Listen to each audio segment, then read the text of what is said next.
Boa noite, hoje a gente veio apresentar o nosso trabalho interdisciplinar.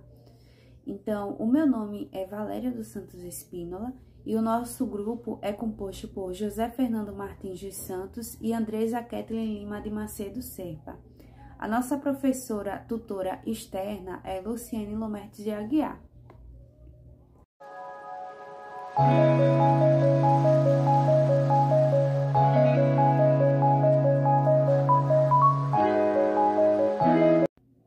O tema principal do nosso trabalho é vivências educativas e o subtema é alfabetização e letramento na primeira infância. Me chamo Andresa Kathleen e junto com a minha equipe, composta por Valéria dos Santos Espínola e José Fernando Martins dos Santos, eu irei apresentar a socialização do paper da matéria Vivências Educativas. O nosso trabalho tem como objetivo a explanação sobre as metodologias educativas. Nessa pesquisa científica, buscamos embarcar nos conceitos teóricos e científicos das metodologias na educação infantil e o porquê a busca por tais metodologias são tão importantes. O nosso trabalho tem como tema central as vivências educativas. Elas envolvem tudo aquilo que tivemos de experiência em sala de aula, sustentada teoricamente por uma perspectiva interdisciplinar e no processo de ensino-aprendizagem. Além disso, as vivências também são abordagens inovadoras que promovem um ambiente adorável à aprendizagem por meio da integração de experiências práticas e teóricas. As metodologias de ensino são de grande importância, pois elas possibilitam que o aluno atue como protagonista no seu aprendizado. Portanto, em uma aula expositiva, há muito mais possibilidade do estudante se distrair e de se perder no conteúdo, diferentemente do que ocorre em um método no qual ele tem que participar ativamente do processo. Segundo o Mota, em 2018, a aprendizagem significativa só é possível quando o aluno constrói o seu próprio conhecimento e, para tal, precisa estar mentalmente ativo. Quando os estudantes estudam apenas para os momentos de avaliação, a aprendizagem corre o risco de ficar reduzida a apenas a memorização. Sendo assim, as metodologias educativas são contrárias, pois são um conjunto de técnicas e processos cujo objetivo é prover a formação para os alunos na área de conhecimento específico. Por isso, há metodologias indicadas conforme o grau de instrução de cada um, bem como a proposta pedagógica de cada instituição. As novas metodologias de ensino têm como missão facilitar o aprendizado, impregnando princípios como o empoderamento do aluno nesse processo. A importância da metodologia de ensino vai muito além disso. Os professores assumem novos papéis, agindo como facilitadores e não apenas como únicos detentores do conhecimento. Eles apresentam diferentes maneiras para melhorar e adaptar as ferramentas de aprendizado aos estudantes, reconhecendo também suas peculiaridades.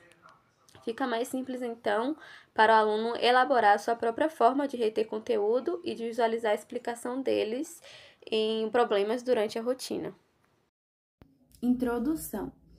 Para a introdução, a gente começa primeiramente com a fala de Mota, 2018, página 262. Ele diz: a aprendizagem significativa só é possível quando o aluno constrói o seu próprio conhecimento e, para tal, precisa estar mentalmente ativo. Quando o estudante estudam apenas para os momentos de avaliação, a aprendizagem ocorre o risco de ficar reduzida à memorização.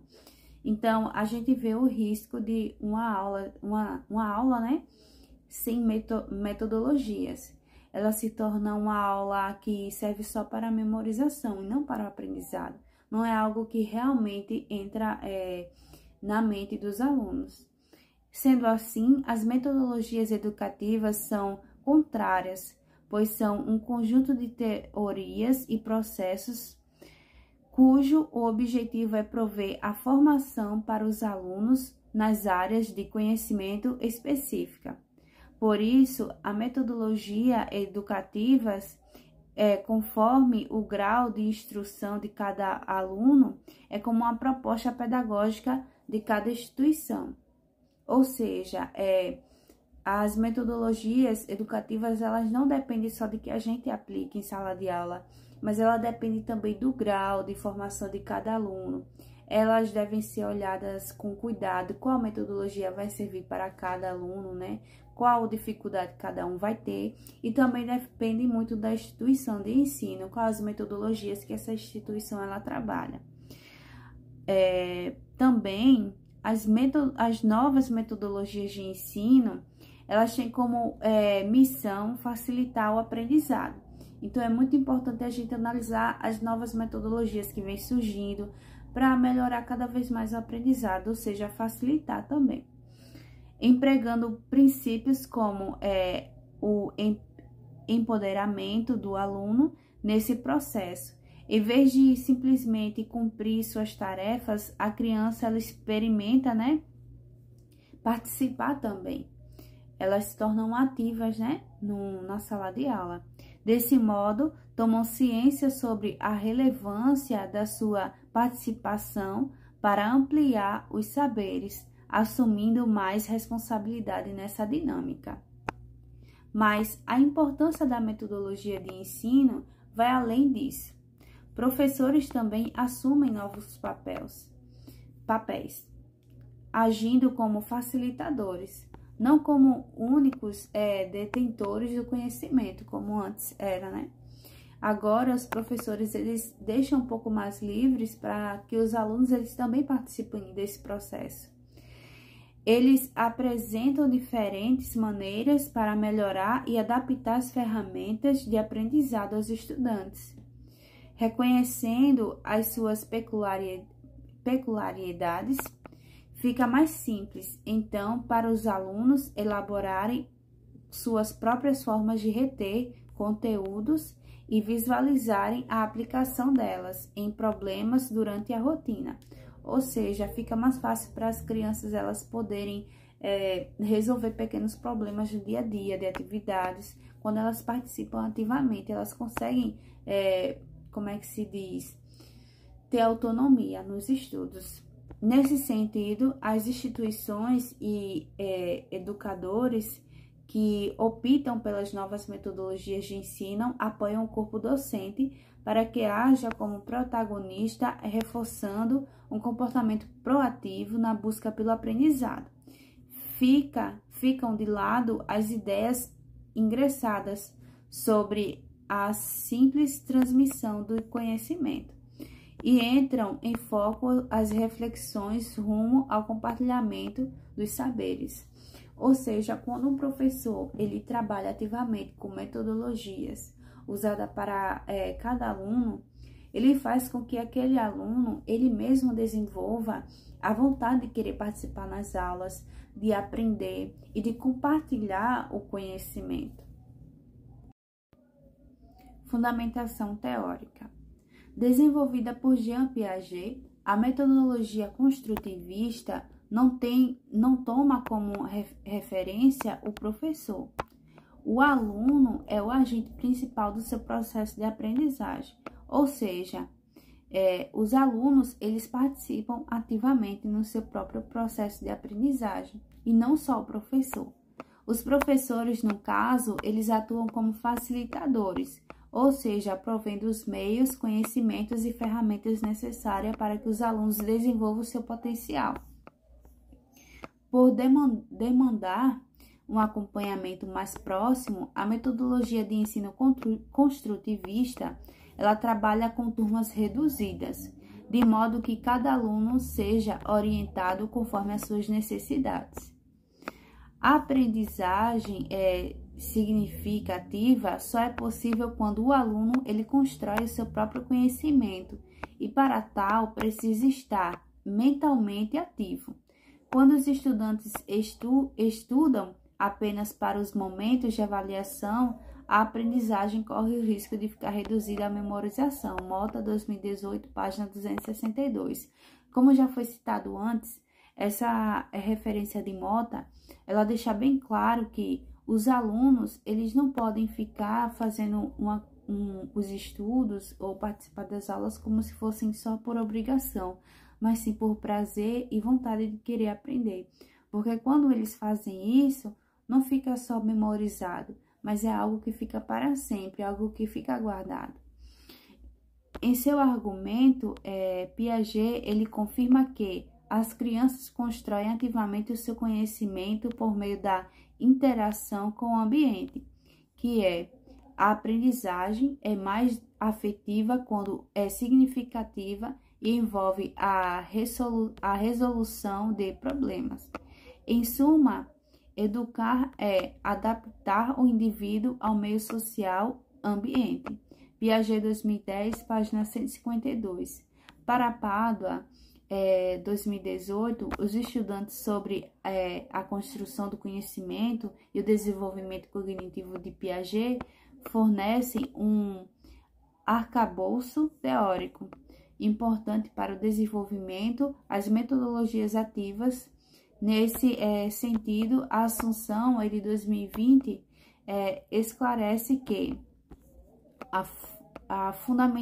é fundamental a importância que o professor deseje o processo de estar vinculado às metodologias ativas na sua abordagem em sala de aula e busque situações que não teve em sua formação, mas a formação do professor precisa ser contínua para que as situações como essa que estamos vivenciando não tornem a aprendizagem mais um tormento na vida do docente.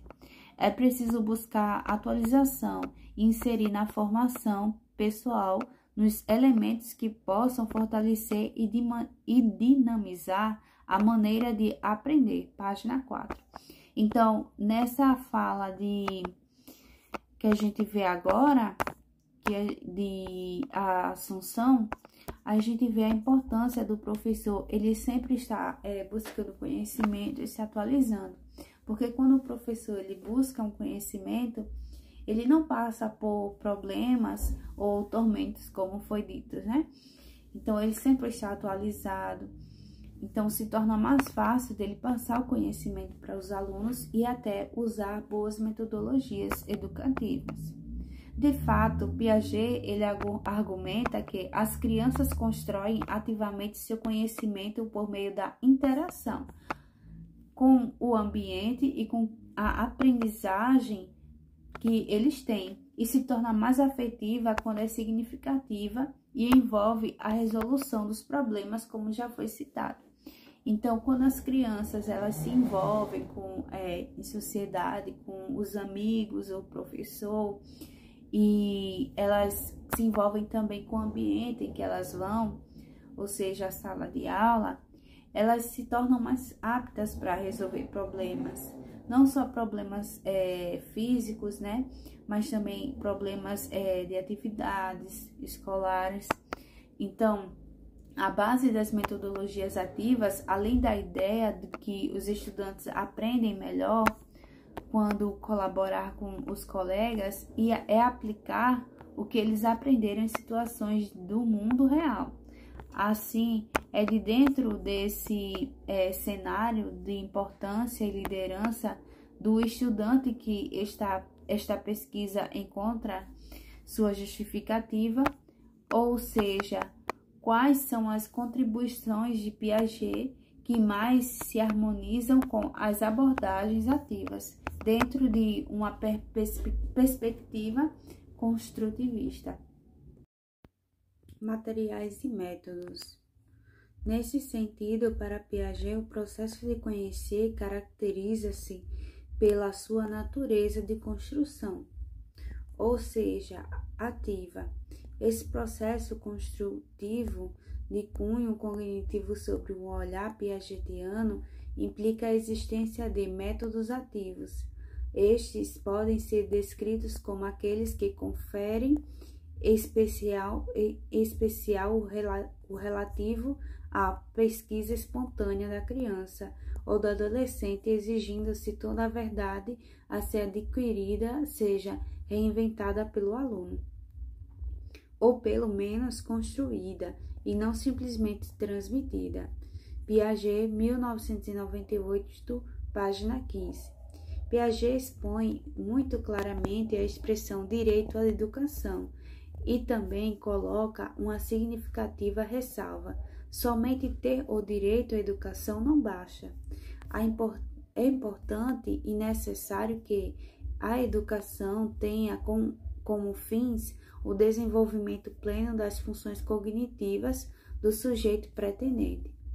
Tal expressão já é proferida na Declaração Universal dos Direitos do Homem, promulgada pela ONU em 1946, mais especificamente no artigo 26, destinado à educação. Neste artigo consta clara e diretamente que toda pessoa tem o direito à educação. Em trecho posterior acrescenta: a educação deve visar ao pleno desenvolvimento da personalidade humana e o fortalecimento do respeito pelos direitos do homem e pelas liberdades fundamentais. Resultados e discussões. Então, o papel das instituições de ensino não é mais o mesmo do século XIX.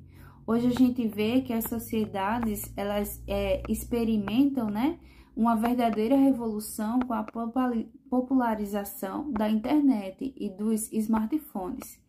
Milhares de informações estão hoje disponíveis em apenas um clique à distância.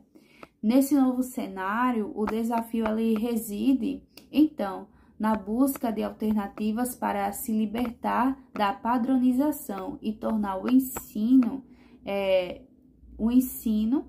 mais individualizado sem perder a excelência. Por isso, se faz cada vez mais necessário o uso de técnicas e métodos interativos, envolventes e dinâmicos em sala de aula, que ultrapassem a mera transmissão e memorização dos conhecimentos e que possam tirar o aprendiz da condição de mero espectador para protagonista de sua própria aprendizagem. O professor hoje é fundamental nesse processo. Ele é o responsável por conduzir os estudantes na sala de aula, atuando como facilitador, estimulador à interação entre os mesmos, instigando-os na aprendizagem e dando suporte nas suas dificuldades, motivando-o a pesquisar, refletir e tomar decisões sobre o que fazer para atingir seus objetivos. Berbel, 2011. Olá pessoal, meu nome é José Fernando e irei falar sobre a conclusão desse paper, que é o presente conteúdo, que foi realizado e elaborado através de uma pesquisa bibliográfica, buscando relatar a importância da alfabetização e letramento na primeira infância. O processo de alfabetização e letramento, eles precisam seguir sempre juntos, pois quando a criança entra em um contato com os mais variados usos de leituras e de escrita, ela é transportada a um outro estado social, cultural, um estado cognitivo e um estágio linguístico, entre outros, mesmo apresentando conceitos diferentes. Sua interação ele fornece suporte para a aprendizagem inicial da língua escrita, em que a criança ela se torna capaz de progredir na aquisição do domínio da língua escrita. Para isso, o educador ele precisa de estratégia para alcançar a alfabetização, tá certo? E aí temos aí algumas referências mais embaixo, ao qual vocês vão ver. Obrigado. E essas foram as nossas referências. Desde já agradecemos a atenção de todos.